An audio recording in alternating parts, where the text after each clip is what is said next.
مجال ہے کہ کسی کے کانوں پر کوئی جوں رینگی ہو، کوئی حفاظتی اقدامات کیے گئے ہوں، آپ کے موبائل پر کوئی نوٹیفیکیشن آیا ہو، کوئی الرٹ آیا ہو، کوئی چینل پر بیٹھ کر حکومتی عہدیداروں نے احتیاطی تدابیر بتائی ہوں.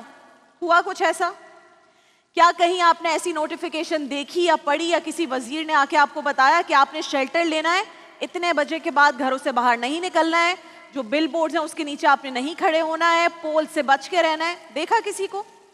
1 گھنٹے کی بارش، کہیں بل بورڈز گر گئے، کہیں کوئی کرنٹ لگنے سے مر گیا، دیوار گر گئی، کسی نے اپنا باپ کھو دیا، کسی نے اپنا بیٹا کھو دیا، کسی نے بھائی کھو دیا، کوئی اپنی ماں یا بہن سے محروم ہو گیا. عید الفطر کی تیاریاں کر رہے تھے، اب ان کے گھر میں سوگ ہے، کوئی پرسان حال نہیں ہے.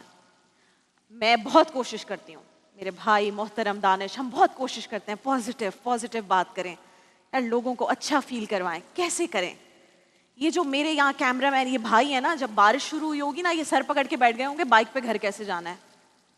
جو رائڈرز ہیں نا، سر پکڑ کے بیٹھ گئے ہوں گے کہ گھر آج کیا پیسے لے کر جائیں گے. اور یہ صرف ایک دن کا المیہ نہیں ہے. کراچی کے شہری گزشتہ کئی ماہ کئی سالوں سے اس طرح کی بے حسی کا مشاہدہ کر رہے ہیں. اسی ماہ رمضان میں کتنے نوجوان اور موٹر سائیکل سوار ہیں جو ڈمپرز اور ٹینکرز کے نیچے کچل کر جاں بحق ہو چکے ہیں. گھر والوں کے لیے ان کا کوئی نعم البدل نہیں ہے. میں یہ نہیں کہتی کہ سندھ حکومت چاہتی ہے کہ لوگ تکلیف میں رہیں، میں امیجن بھی نہیں کر سکتی کہ کوئی بھی حکومت چاہتی ہوگی کہ لوگ تکلیف میں رہیں. میری ایک ریکویسٹ ہے، بلاول صاحب بھی زرداری صاحب بھی ٹریول تو کرتے ہیں، میں چاہتی ہوں اس دفعہ جب وہ اپنی ٹیم کے ساتھ گھر سے نکلیں تو وہ کہیں ہمیں یونیورسٹی روڈ اور گلستان جوہر سے ایئرپورٹ لے کر جاؤ. صرف اتنی سی ریکویسٹ ہے، آپ اس راستے سے ایئرپورٹ جائیں، شارع فیصل سے مت جائیں. کر سکتے ہیں، تو آسان کام ہے.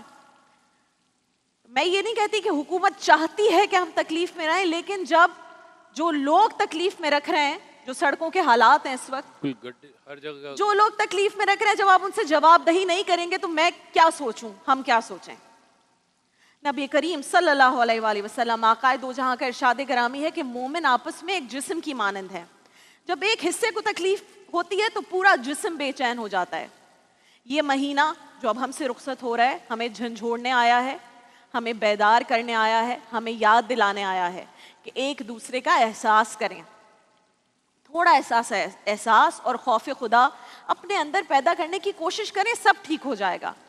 انسانی جان کی قیمت، یہ جو 19 لوگ 1 گھنٹے میں مرے ہیں، انسانی جان کی قیمت کیا ہے؟ ذرا وہ منظر ذہن میں لائیں کہ ہمارے اور آپ کے آقا و مولا محمد مصطفیٰ صلی اللہ علیہ وآلہ وسلم خانہ کعبہ کے سامنے کھڑے تھے. وہ کعبہ جس کا طواف زمین پر انسان اور آسمان پر فرشتے کرتے ہیں.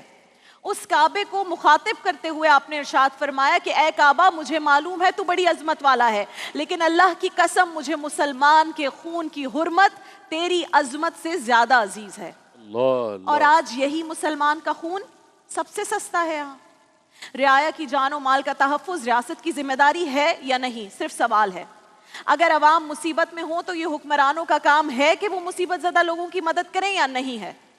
ہمارے لیے اللہ کے رسول اور خلفائے راشدین سے بڑھ کر بھلا مشعل راہ اور بڑی اگزامپل کون ہو سکتا ہے؟ حضرت ابو ہریرہ رضی اللہ تعالیٰ عنہ فرماتے ہیں، ایک روایت ذہن میں آئی کہ میں نے حضرت عمر فاروق رضی اللہ تعالیٰ عنہ کو اس حالت میں دیکھا، خلفائے راشدین کی بات کر رہے ہیں، لیڈرز جن کو مکمل سپورٹ تھی. کہتے ہیں وہ اپنی کمر پر 2 بوریاں اٹھائے ہوئے تھے، آپ کے ہاتھ میں روغن زیتون کا پیالہ تھا، آپ اور آپ کا غلام باری باری وہ سامان اٹھا رہے تھے. اللہ اللہ اللہ سبحان اللہ. پرسنل غلام ہے، اس پر بھی ظلم نہیں کر رہے.